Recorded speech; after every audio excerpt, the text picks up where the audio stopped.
We recently saw the cinematic, and a lot of us saw this scene where, you know, that looks like the void is swirling around the heart of Azeroth. What does it all mean? Evidently, Doran thinks we will lose, and Sargeras tried to stop this from happening, but now it's too late. Are we going to be the next basically planet to fall to the void, or can we still fight back? Let's see what Doran has to say. If you have seen this in the new cinematic, you might have entirely missed the context. This is exactly how the Void Lord Demenas had destroyed the planet Kalesh in the ancient past by bathing it in void energies, and the new information reveals that Xal'atath is the harbinger of this exact same Void Lord, which means we can predict what is going to happen to Azeroth in the near future. Has it been confirmed, or that she is actually bringing Demenas, like he is the Void Lord? I feel like it is at this point. Like, everyone's assuming Demenas is the Void Lord, because in the WoW lore, there is no reason to believe there's only one Void Lord.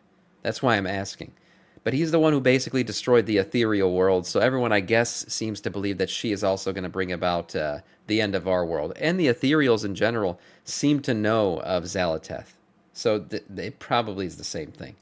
And it looks like we are actually going to lose for the first time ever in WoW. This is exactly what Sargeras tried to prevent, and we stopped him, so now we will have to do what the Legion never managed to accomplish. It seems like the entire Sword of Sargeras ordeal was a message to the Titans, not us, that there is no other way to contain the Void, as we learned that it was the sword that turned the Beldar Crystal into the Void, helping Xal'atath and her plans significantly. I'm not going to get crazy into conspiracy theories and speculation here, I'll just lay out all the new information so you can decide for yourself.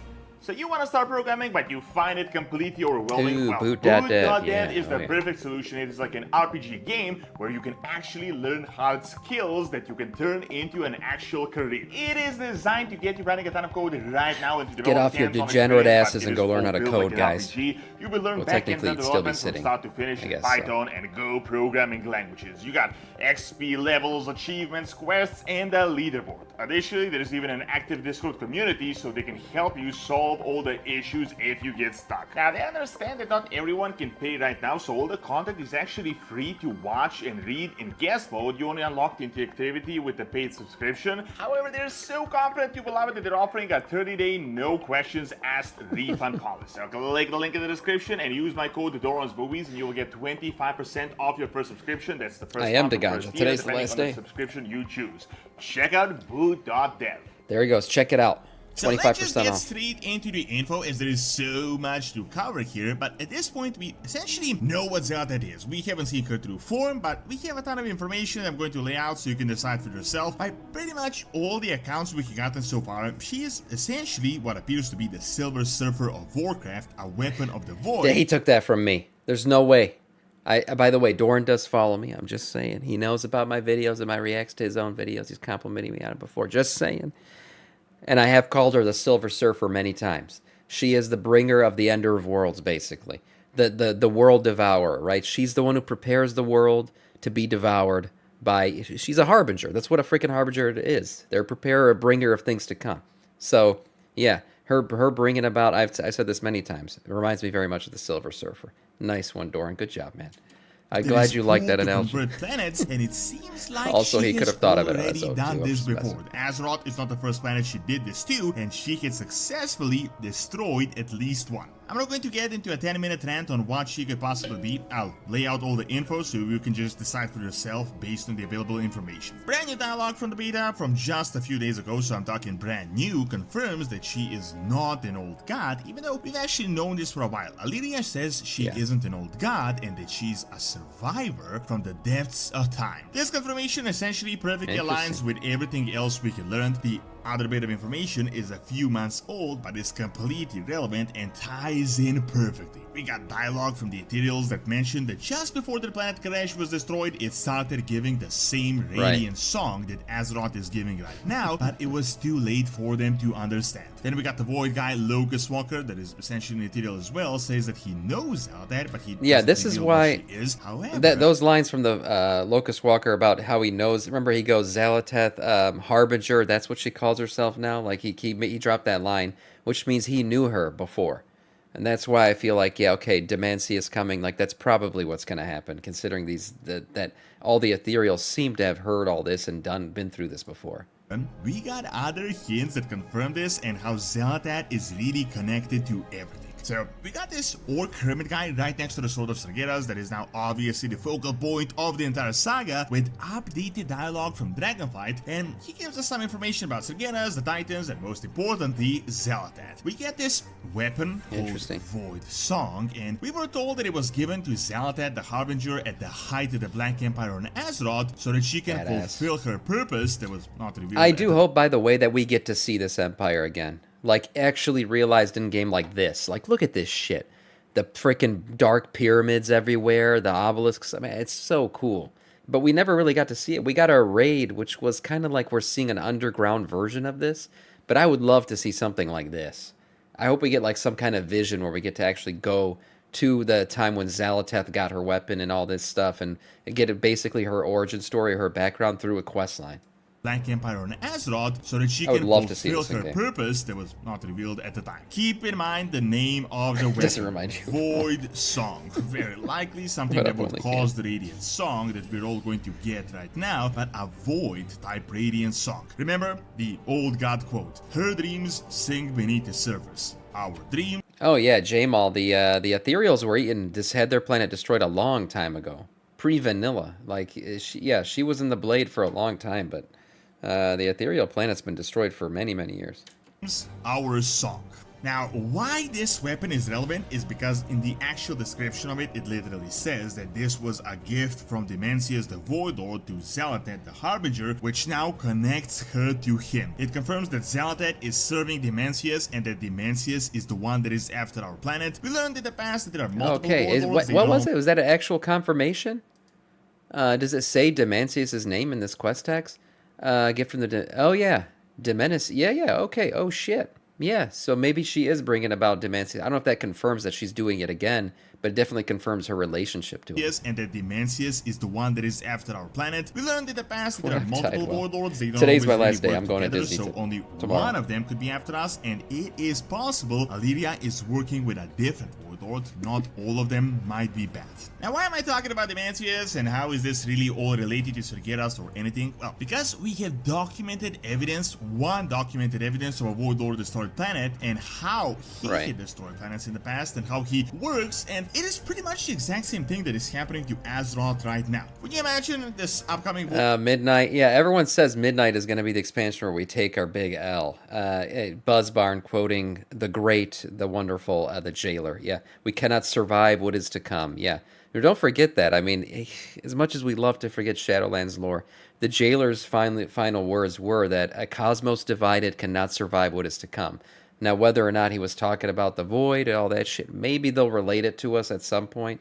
But yeah, the bald, big-nippled bad boy, yeah, that is what he said. So he could have been talking about this. Void invasion in Midnight, you're imagining something akin to the Legion invasion, a giant portal, a gigantic army with spaceships coming in, and you're expecting that we're going to get exactly that, just Void-themed Burning Legion. Well, based on what happened to Crash, that is not the case at all. Instead, Demenas had opened countless portals, Void portals, around the planet, and then started bathing the actual planet with dark energies. Once again, exactly what is happening in the new cinematic to Azeroth with those Void rays all over the world. So this does kind of look like what Demenas described, right? Opening the Void portals and bathing the planet in Void. Void rays all over that's what's happening here. On Kalash, the Ethereals have constructed magical barriers which stopped these energies for a while, but ultimately it destroyed their forms, which is why they're mummified up to this day. Then, over time, through these energies, Demenas started growing more and more powerful, and he started summoning bigger and bigger armies, and possibly even himself, and ultimately took over the planet. Now here's the interesting thing. Azeroth is different and very likely stronger than any other planet in the universe. The Void Lords are one of the most powerful beings in the universe, if not the most powerful, but the reason they're not destroying everything in sight all the time is because they cannot manifest themselves outside of the Void realm. So what they do instead is they spread the Void, like with Ethereals they bait the planet into the Void so they can get strong enough to summon themselves. So essentially the idea is to bring the Void... Well, there most certainly is a Void realm, back to that little comment in chat there. Yeah, I mean, it's on the that chart, whatever the hell we call it, that damn chart has a void realm. So yeah, and the thing is, they can't manifest on our plane of existence. Like he's saying, they are so powerful that it requires an immense amount of energy to be able to summon them. And when we fought Demancius once in this game, we did. It was in a dungeon. He was the end boss. It was just a very like small shard of him because you cannot summon a Void Lord without an immense amount of power. The kind of power that's required probably requires a World Soul. So that's why, he's after ours. And that's basically what he did when he killed the Ethereal. 3D material plane that they can then use to manifest themselves. With Azeroth, I feel like a similar strategy is currently being used, but it will be focused on the actual World Soul. Xal'atath is very likely working up on setting up these portals, but the main point is to turn the World Soul into the Void so that it can be used as a gigantic power source, and that so Demancius can be summoned here, and he can probably get even stronger than ever before because Azeroth is incredibly potent. And now, all it is brings us to Sargeras and how he was 100% aware of this plan, of what was going on, and now we have some really interesting information on why he might have actually stabbed Xal'atath back at the end a leech. Just the tips, I guess. The Burning Legion army that wants to destroy Azeroth, that is constantly has been after us and all the planets, but the reality is that the entire point, like literally the entire point of the Burning Crusade was to stop the Void Lords. We were just and like we just talked about, right? It takes a lot of power to summon a Void Lord. So what did Sargeras decide to do? Well, he felt like they were unstoppable, right? The corruption had spread too far. So what did he say was, let's destroy all the power sources. No Void Lord can come into this planet if I destroy every planet, right? So that was his plan, and that's what the Burning Crusade was. Always caught in the way. Sargeras as a Titan fought everyone, defeated everyone until he learned that Void Lords exist. He realized that this is such an insidious opponent that literally cannot be defeated in any way, shape, or form, and this is what caused the big split with the rest of the Titan Pantheon. Now this little bit here is speculation, but let me just lay out all the info we got from the alpha and the beta so you can really decide for yourself. Do you know that crystal Beledar in Hellfall that is now a light crystal of the Arathi? Well, we found a mural of very likely the 5th old god in Ashgahed that has the exact same crystal, but instead of being the light one, it is a void crystal. If this mural is a look into the past, a historical monument, it means in the ancient past, this crystal was a void power source. Now, it shifts between the two, so that's totally possible. Told us that the moment Sargeras had stabbed Azeroth with his sword, the crystal had reverted from the light into the void, which is oddly suspicious, and it must mean that the entire reason Sargeras stabbed Azeroth is because of the crystal. It's not just some random light power source. Sargeras very likely aimed at the crystal. Now, most of the evidence so far speculates that Beledar is a narrow ship. However, we do have chronicle information that says the moment the universe was born from an explosion of the light in the void, giant shards of light were flung across the cosmos, and from these shards, the Na'ar were created, and the ones that stabbed planets were what originated life on those planets. And the elephant in the room, I mean, we're looking at a pretty gigantic light crystal. Keep in mind, this crystal is literally underground, which could indicate that this could be the primordial ancient crystal. However, the entire concept of having these gigantic primordial shards as actual originators of life is really a game changer. It must mean that if these shards can originate life and they can create light, they can also be turned to the void and do the exact same thing for the void create side. Void beings, remember, the light and the void are the same thing, two sides of the same coin. So my theory is that this is one of the void corruption mechanisms that Sargeras was very well aware of, and his goal was to stop the Void Lords from spreading, and this is what got him. It was his end goal all along, was destroy anything that can help the Void, come to our plane of existence, right? And that's why he was doing everything he was doing. So yeah, destroying the crystal as well, it totally makes sense. But why, I guess with that theory in mind, why wouldn't he have just chopped the planet in half then? Taken out the World Soul and the crystal all at once? Maybe, there's the theory out there that maybe he didn't just so he could prove to his siblings, let the bad things happen to show them what he was trying to stop. Prove that he was right. Could be that. Turn he does have a big ego, that's Titans. for sure. He knew that through characters like Xal'atath and the crazy old gods that can't really be killed, Void Lords cannot really be defeated. They can be temporarily stopped, the crystals can be cleansed, but they will come again and again through the various mediums, even if it's like thousands of years later. The Titans did. And he was trying to destroy every medium that they could use. Yeah, couldn't he say, the yin and yang? Yeah, I mean, supposedly the important thing that about Azeroth is that she is the balancing force, right? She is like the both, void and light, the balancer of things. Didn't agree that such She a will bring drastic balance to measure the was Force. necessary to destroy the entire universe, so they came into a conflict. Once again, back to the old hermit from Xal'atath, he says that the Titans and the Sargeras are not so different, they have the exact same goals, just different means. The Titan idea was to take over the planet, to cleanse the planet, imprison the old gods, purify the light crystal, make all these mechanisms, maybe even imprison the world soul so that no one else can reach it. However, Sargeras probably realized that it was just a band-aid, it is bound to eventually break, and it is just a futile attempt. They came to a conflict, Sargeras defeated them all. Fast forward many thousands of years later, the Pantheon returned in Legion and imprisoned him instead, so Sargeras, just before he was imprisoned, got really pissed. His entire stabbing event was one big screw you. He was like, oh yeah, you think your prisons and cleansing is going to help? Well, let me revert that crystal on Azeroth and we will see how you're going to stop the void now. Yeah. As we know, the Titans... I think that's right, and that goes back to my why didn't he chop the planet in half. I think that's it. It's like he wanted to screw things up and then show his siblings like how wrong they've been all along. Are literally going to come to Azeroth in the last Titan, the finale of this saga. This was confirmed, and they might realize that Sargeras was right and there really is no other way. So they're going to drop this entire conversion charade and they're going to do what they want to do, and that is a little bit of a factory reset of Azeroth. Reorigination. Now, Taylor showed us that this process is already in full swing. The void energies are already over the world soul. Seeing that the next expansion is called Midnight, not the hour before midnight, not the evening, it must mean that Azeroth will reach the midnight hour and it will actually be converted. It will be used as a power source to summon Demenas the All Devouring, and there will be no Sargeras or Legion to fight this guy. It will be only us. As far as we know, the light is also going to get involved, but as Chris Metzen said, things will spiral wildly out of control and then the Titans are going to have to come in. This almost entirely implies that there won't be a final boss and save the day moment for the war within. Yeah, all these scenes, Tundra, are from the trailer when they did the announcement date, when they announced the release date. This is that trailer. But instead, we are going to get trapped and we are going to lose, and the victory will only come in the final expansion of the World Soul Saga. Now, don't get me wrong, I'm not saying Sargeras was the good guy, we was just misunderstood. I don't think he was a good guy. Just saw us as collateral damage, and we had inadvertently helped his arch nemesis Demenas by just defending ourselves. By defeating the gigantic Burning Legion, we had given the Void Lords free reign and allowed them to, instead of battling the Legion everywhere, focus all their efforts on one true goal, and that is Azeroth. I'm guessing this knowledge of Sargeras as well as Illidan is going to be incredibly relevant by the end of the World Soul Saga, and Sargeras might just be the last Titan when the rest of the... He might be. Now, calling Sargeras a good guy, I think, is a little bit much, you know, because maybe his, like, vision of how to fix things could align better with, you know, our future existence than what the Titans want, sure.